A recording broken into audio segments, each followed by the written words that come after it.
Empty roads, closed businesses, and people working from home. These were all familiar scenes of the previous year.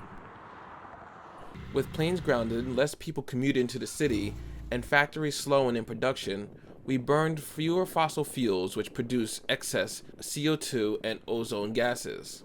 Stony Brook University's Dean of the School of Marine and Atmospheric Sciences, Paul Shepson, said the pandemic allowed for an interesting experiment in which they got to see what it would be like if half the cars in the city were converted into electric cars. That is, fewer people living in New York City died as a result of contracting COVID because the air quality was cleaner than it would have been otherwise. And that's really important for things like environmental justice, right? COVID hits people living in cities more than people outside of cities because their respiratory system is also impacted by poor air quality. President Biden's infrastructure bill proposes new green initiatives that, if passed, will make the necessary adjustments to deal with the global warming threat. The plan includes updates to existing infrastructure as well as conversions to clean, renewable energy sources. Climate change expert and political science professor Reuben Klein says that COVID did more than just improve the air quality, it allowed for social political opportunities for dealing with the global warming issue.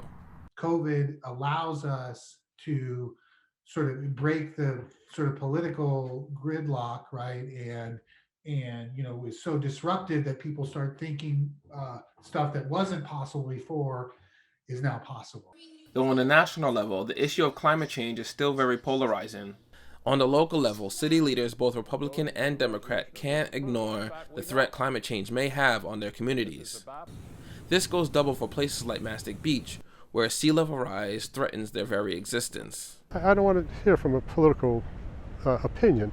I want to see scientific facts, and I think we got a lot of that going on, and we know what to do, and now we just have to have the ability to get it done. Though COVID and climate change are both threats to the lives of every human on Earth, we are more equipped to handle an immediate threat like COVID. Climate change is very slow, and people care about today, this week, next month, and climate change will get progressively worse with time over decades. But it's here right now, and it's having an impact on the world right now. Despite all the positive changes as a result of the pandemic, many experts fear that the race to return to normalcy will cause a bounce-back effect in pollutants in the atmosphere. It should be stated that the air quality never reached a level of lasting change, but gave us a snapshot of a possible future if we make the necessary changes today. Hopefully, we have learned from our past so we won't be doomed to repeat it. This is Ray S. Wilson reporting from Smith Point in Mastic Beach, New York.